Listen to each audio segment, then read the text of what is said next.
lwe lunaku ffe lwe tusalawo okumanya nti obukulembeze bwaffe tebuyimiridde ku cooperation agreement era tebukolagana nayo. Era twasalawo abaagala okutambula ne cooperation agreement batambule. Naffe tulina we tukoze eki we tuyimiridde nti ffe tuyimiridde n'abo abawulira nti banyigirizibwa bano abaliwo. Tulwanira ekibiina kyaffe basaba ne banyawo mwenna abali wano abagiwagira tutunuze amaaso enkakaba tulabe abakulembeze abanatwala DP mu maaso. DP ekibiina ekyali namba 2 kakati oba kiri namba mmeka twafunayo wamu n'obululu 100 nakaba amaziga olunaku lwonna tulekera tukabya amaziga akatufunye omukisa ogw'okukyusa obukulembeze. We are receiving their documentations, and probably after a week or what, we will know who has gone through everything and who requires this and that. So I'm very happy to hand over to Honorable Kyaffe-Sebamala. I think he's the first presidential candidate to bring papers, and immediately after that, others will come, and let him say a word or two so that he goes away.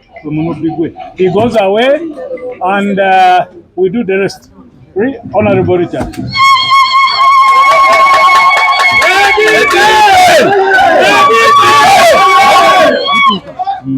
It is today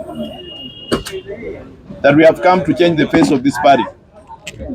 It is today that we all feel there is need for change.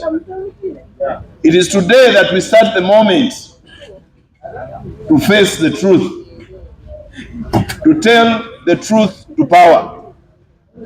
It is today that we choose where we stand. Do we stand with the NRM or do we stand to be an independent party?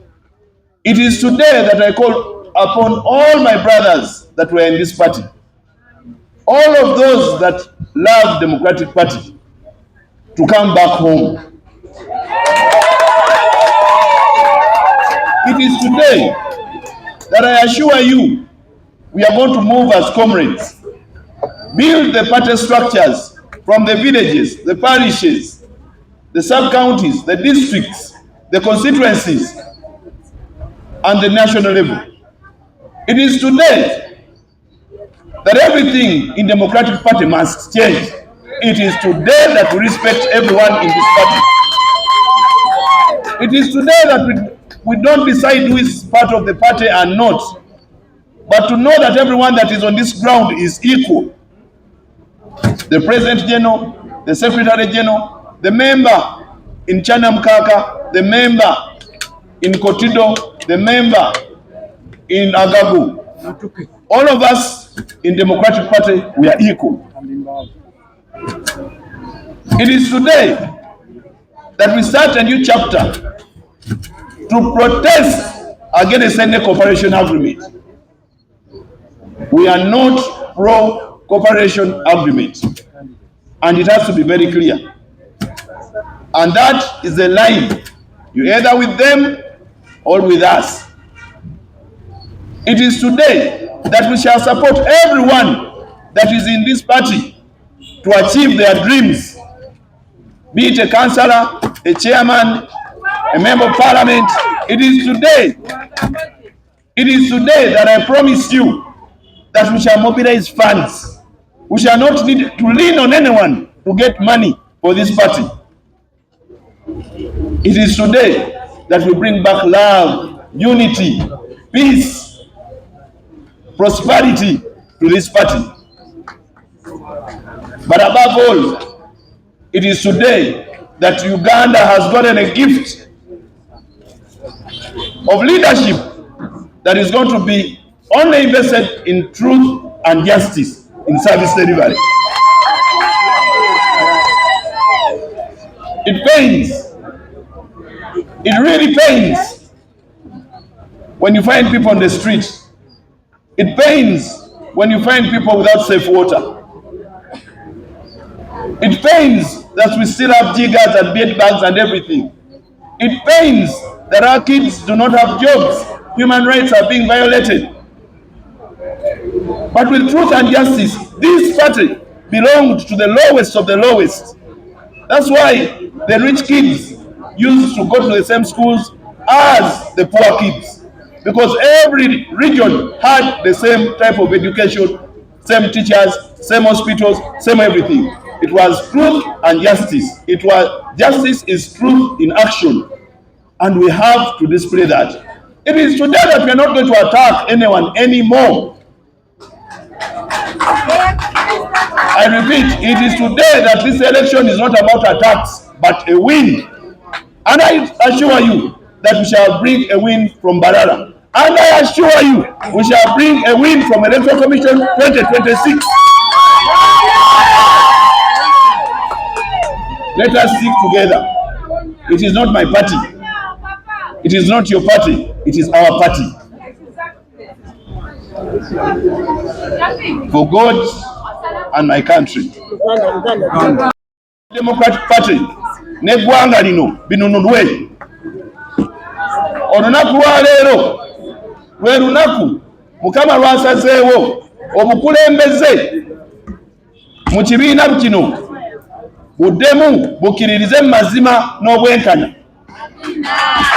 Olunaku lwa leero Mukama lwasazeewo nti ffenna oba oliwe Kotido, oba oliwe Mbale, oba oliwe Agago, oba oli Secretary General, oba oli President, nawe ffenna twenkana mu kibiina kino.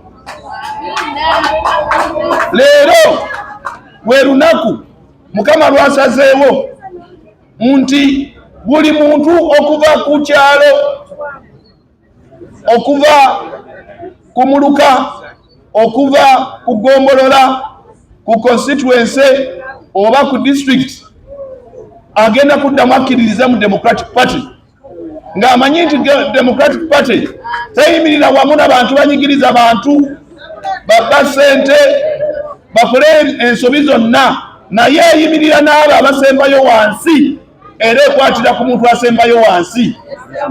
Leero abantu balina okumanya nti Democratic Party yakolebwa eyambeko omuntu asembayo wansi abeere nga yenkanankana n'omuntu asembayo waggulu, atya ng'amasomero gonna egagaba kyenkanyi. Bwe twabeera mu bukulembeze gavumenti kyotwanuka ye Prime Minister, amasomero gagabwa kyenkanyi, scholarships kyenkanyi, amalwaliro kyenkanyi, ng'omwana omwavu, omukyalo omwavu n'omugagga bonna bagenda mu ssomero limu, bagenda mu ddwaliro limu. So lwe lunaku leero lwe tugenda okuzza ekyo wano ekisembayo. Leero lwe lunaku ffe lwe tusalawo okumanya nti obukulembeze bwaffe tebuyimiridde ku cooperation agreement era tebukolagana nayo. Era twasalawo abaagala okutambula ne cooperation agreement batambule. Naffe tulina we tukoze eki, we tuyimiridde nti ffe tuyimiridde n'abo abawulira nti banyigirizibwa bano abaliwo. Nsaba nti tetugenda kulwana, tugenda kuzza oluganda n'obwaseruganda mu kibiina kino. Buli omu akyeyagaliremu, ababadde kukulembeza obukadde n'abapya abanajja.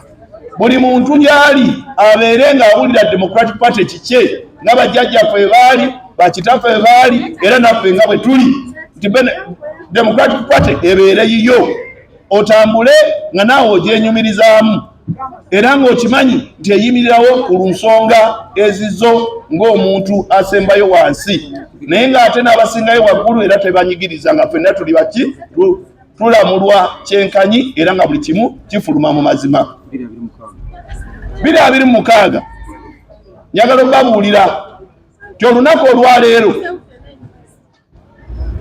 mbasuubiza nti tugenda kuba embalala n'obuwanguzi.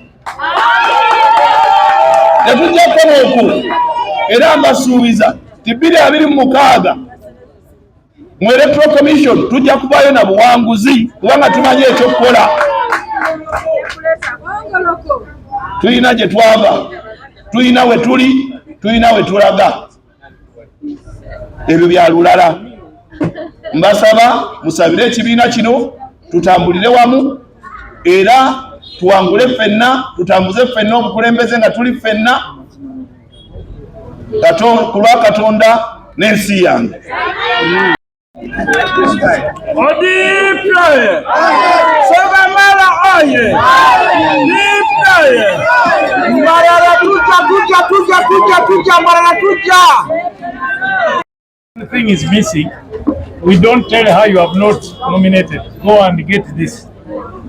So I'm pleased to hand over to Honorable Mary Babirie Kabanda from Masaka City, who is contesting to retain the position of National Treasurer.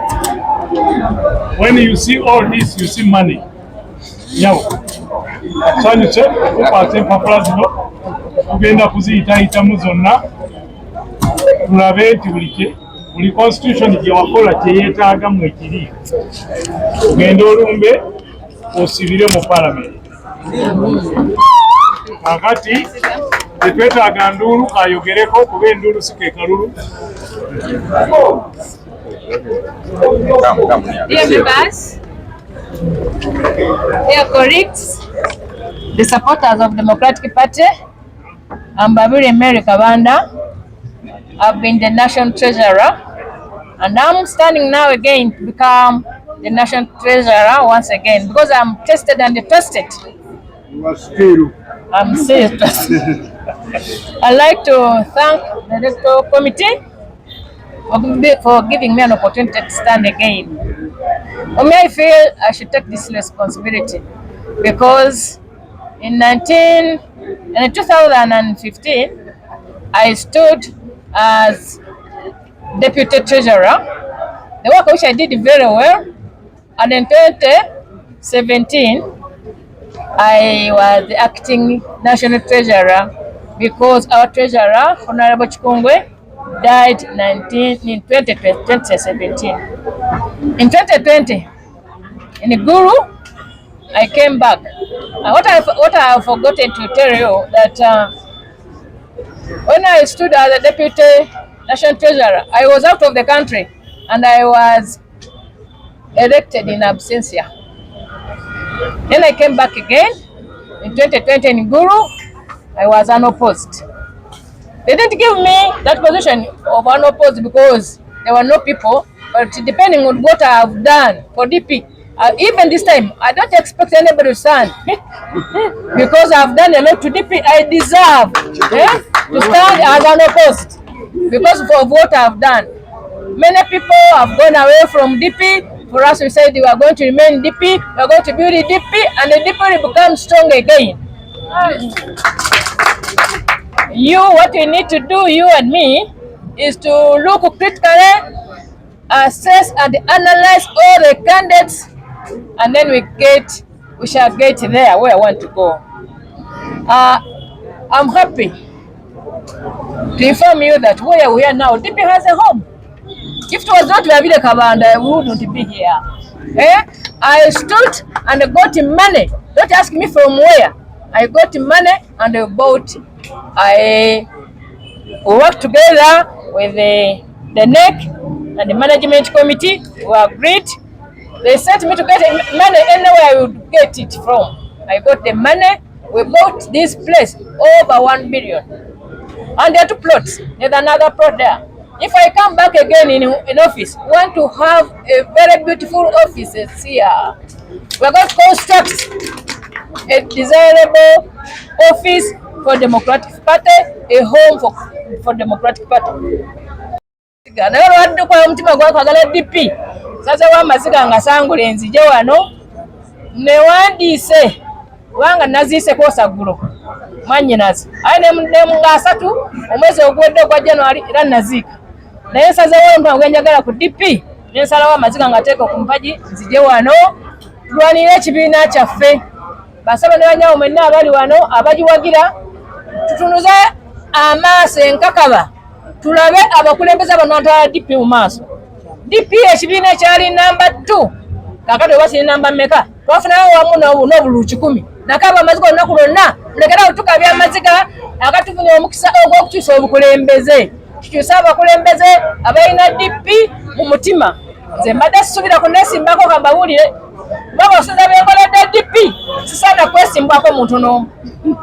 Bannange nteekayo ssente n'enyamba abaana abesimbyewo kulwange nze kaze nina office mu regions Masaka muloza bachaba tebalina kubanga zeteka yezange oba bagadde ne bampa wate bagadde ne bampa mu makasite wakati tulina office eyagweta Masaka mu DP n'olwekyo nsasudde amabanja gonna tewali muntu wasanga ng'omuntu nti abanja DP munkwatire omundeetere abanja gonna tukasasudde twagala tuzimbe wano ekizimbe gali kwoleka ekyoleka ekitiibwa kya DP kino twakiguliddemu naye twagala tuzimbe ebyapa byonna nabikolako biri manya ga Democratic Party era biri mukono gyange tulina ettaka eddala basaba ne banyayo liwali ku Kyosonkole Lane bajjajjaffe baali basasulako ekitundu nentanga ekipyaganayo nekyapa tetukirina nensasula ebbanja byonna lye baali batubanja era n'ekyapa kitulimu 5 mperedde abaana aba Democratic Party abaana abamemba aba Democratic Party mu Uganda yonna okwatoola Uganda yonna nayo abaana temulaba nga nze nsaanira n'olwekyo twagala kuzimba DP empya ngenda kumenga sure nti buli yeesimbyewo tumuwagira mu butonde bwe kulego zonna twagala okubawagira bamemba twagala okubasamu mwesimbewo tekemu amaanyi tetugenda kubawagira genda kunoonya ssente wansi ne waggulu tabenga mwesimba wate ntubawagira banaye mbaagaliza okulonda obulungi naye mbasaba ku mulundi guno londe n'obwegendereza tolonda mukwano gwo londa busobozi twagala kuzzaawo DP kyekibiina kyokka ekisobola okukyusa obukulembeze wano mu ggwanga bino ebibiina ebirala ebyo baliko byabwe nje njagala kubakakasa tubaddeyo mu kyalo abantu gye bali abantu bakyagala DP olw'amazima n'obwenganya twagala ffe tulwanirira omuntu asembayo owa wansi zalala nali mu parliament ekisanja kimu naye nasobola n'okuleeta gye bayita private members bill n'oleeta bill kufuna parliament ng'oli mu mwaka gumu parliament yo nayona negiwagira niyo lyakirabye ekyo n'olwekyo nsuubira nga emunanzizaako tujja kwongera okulwana DP eneddewo ngenda kulwana okulaba nga tunoonya ssente era abantu beetegefu okutuwa ssente era bazituwa bulijjo ebitongole bituwa netwala emirimu mu maaso.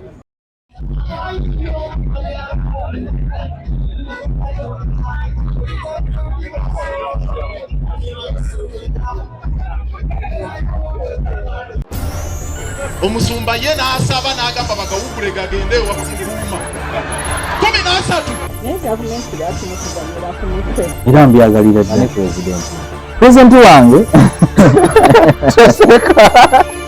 betwasaba bajje batusabire tebakoze eki tebalabise tugenda kwekalakasa paka eza paka kulya